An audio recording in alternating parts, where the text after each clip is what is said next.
ibang balita, papasukin na rin ng Philippine National Police o PNP ang mga high-end bars sa Metro Manila bilang bahagi ng pinaigting na kampanya kontra iligal na droga. Ito ang balita ni Lea Ilagan. Pumirma ang mga may-ari ng mga high-end bar sa isang kasunduan sa Philippine National Police upang isailalim sa surveillance ang kanilang mga establishmento. Ito'y matapos ang naunang pahayag ni Chief PNP Police Director General Ronald De La Rosa na kakausapin niya ang mga may-ari ng mga bar dahil ito umano ang madalas na katransaksyon ng mga drug syndicate. Ayon kay NCRPO Chief, Police Chief Superintendent Oscar Albayalde, kapag napirmahan na ang Memorandum of Agreement, maglalagay na sila ng 2 hanggang 3 pulis na nakasibilyan sa loob ng bawat bar upang magsagawa ng surveillance. Initially, nakipag-coordinate kami sa kanila at willing sila na pumasok yung mga pulis in civilian to conduct surveillance doon sa kanilang mga bar.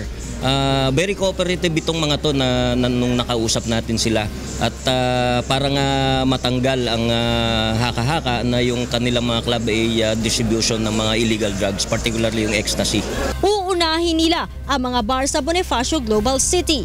In random, pwede tayong maglagay ng mga police na intelligence operatives doon na nakasibilyan na tayo. Yung BGC, particularly yung Valkyrie.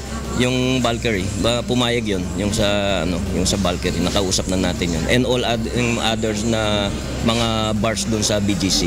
Nakatakda ring magsagawa ng surveillance ang Quezon City Police District. We'll be coordinating with the different management of this establishment for us to be able to have access on them, and for sure gusto rin nila mangyari yung ganon para maiwasan din itong mga proliferation based on the reported presence itong mga ecstasy and other party drugs. Nitong weekend, 2 suspect ang nahuli kabilang ang isang radio DJ sa isang kondo sa BGC kung saan nakita ang milyong halaga ng ecstasy at marijuana. Mahaharap ang mga suspect sa kasong paglabag sa Republic Act 9165 o Comprehensive Dangerous Drugs Act of 2002.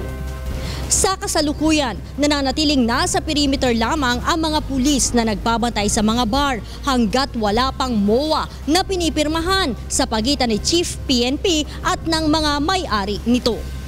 Lea Ilagan, UNTV News and Rescue, Camp Crame.